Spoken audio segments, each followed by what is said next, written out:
পশ্চিমবঙ্গ জুড়ে এসআইআর এর ভোটার তালিকা ইতিমধ্যেই প্রকাশ করা হয়েছে। সারা রাজ্যে লক্ষ লক্ষ সাধারণ মানুষকে অবৈধ ভোটার হিসেবে চিহ্নিত করা হয়েছে। এর বিরুদ্ধে সারা রাজ্যের মতো রঘুনাথগঞ্জ বাস স্ট্যান্ডে এসইউসিআই কমিউনিস্ট দলের পক্ষ থেকে প্রতিবাদ সভা অনুষ্ঠিত হয়। এদিন দাবি করা হয়, এসআইআর এর নামে যে অসহায় লক্ষ লক্ষ মানুষকে বিপদে ফেলা হলো, তার বিরুদ্ধে জনগণকে ঐক্যবদ্ধ আন্দোলন ছাড়া আর কোনো বিকল্প রাস্তা নেই।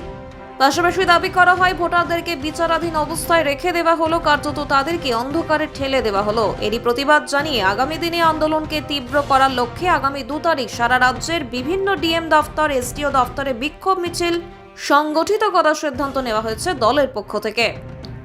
এসইউসিআই কমিউনিস্ট দলের জঙ্গিপুরের টাউন সম্পাদক সুমন পাল জানান, আগামী 2 তারিখ রঘুনাথগঞ্জ বাস স্ট্যান্ড থেকে অবৈধ ভোটারদের অবিলম্বে বৈধ নাগরিকত্ব তালিকায় অন্তর্ভুক্ত করার দাবিতে বিক্ষোভ মিছিলের আহ্বান জানানো হয়েছে।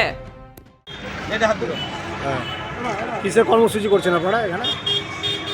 আপনারা আজ জেনেছেন যে নির্বাচন কমিশনার এসআইআর তালিকা প্রকাশ করেছে ইতিমধ্যে, এবং ইতিমধ্যে আপনারা দেখেছেন যে রাজ্যের বিভিন্ন ব্লকে হাজার হাজার মানুষ, নিরীহ অসহায় মানুষ আজকে ভোটার তালিকা থেকে তারা অবৈধ হিসেবে ঘোষিত হয়েছে। যদিও তারা সুকৌশলে বলেছে যে এটা জুডিশনের ব্যাপার, কিন্তু আমরা মনে করি যে নির্বাচন কমিশনার এবং বিজেপি সরকার 1950 সালের যে নাগরিকত্ব আইন এবং 1960 সালের ভোটার নিবন্ধকরণ আইনকে দুপায়ে মারিয়ে দিয়ে এই যে সুপ্রিম কোর্টের বিচারকদেরকে দিয়ে এই কাজ করাচ্ছে, কার্যত এটা এনআরসি করারই একটা সুচক্রান্ত বলে আমরা এই এসআইআর এর প্রথম থেকে বিরোধিতা করে এসেছি। এই এসআইআর সম্পূর্ণ অগণতান্ত্রিক, এবং এই এসআইআর এর মাধ্যমে তারা একটা কাজ করতে চেয়েছে, গোটা রাজ্য তথা দেশের মানুষকে ব্যতিব্যস্ত করতে চাইছে, যাতে সাধারণ মানুষ রুজি রোজগারের দাবিতে আন্দোলন সংগঠিত না করে, যাতে বেকার শিক্ষিত যুবকরা কাজের দাবিতে আন্দোলন না করে, পুরো দেশের সম্পত্তিগুলোকে বিজেপি এবং রাজ্য সরকারগুলো মালিকদের হাতে, কর্পোরেটদের হাতে তুলে দিচ্ছে।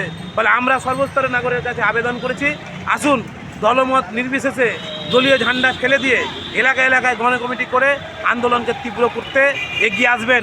এবং আগামী 2 তারিখে এসইউসিআই কমিউনিস্ট দলের পক্ষ থেকে গোটা রাজ্য জুড়ে বিভিন্ন ডিএম দপ্তরে, এসডিও দপ্তরে আমাদের বিক্ষোভ কর্মসূচি অনুষ্ঠিত হবে।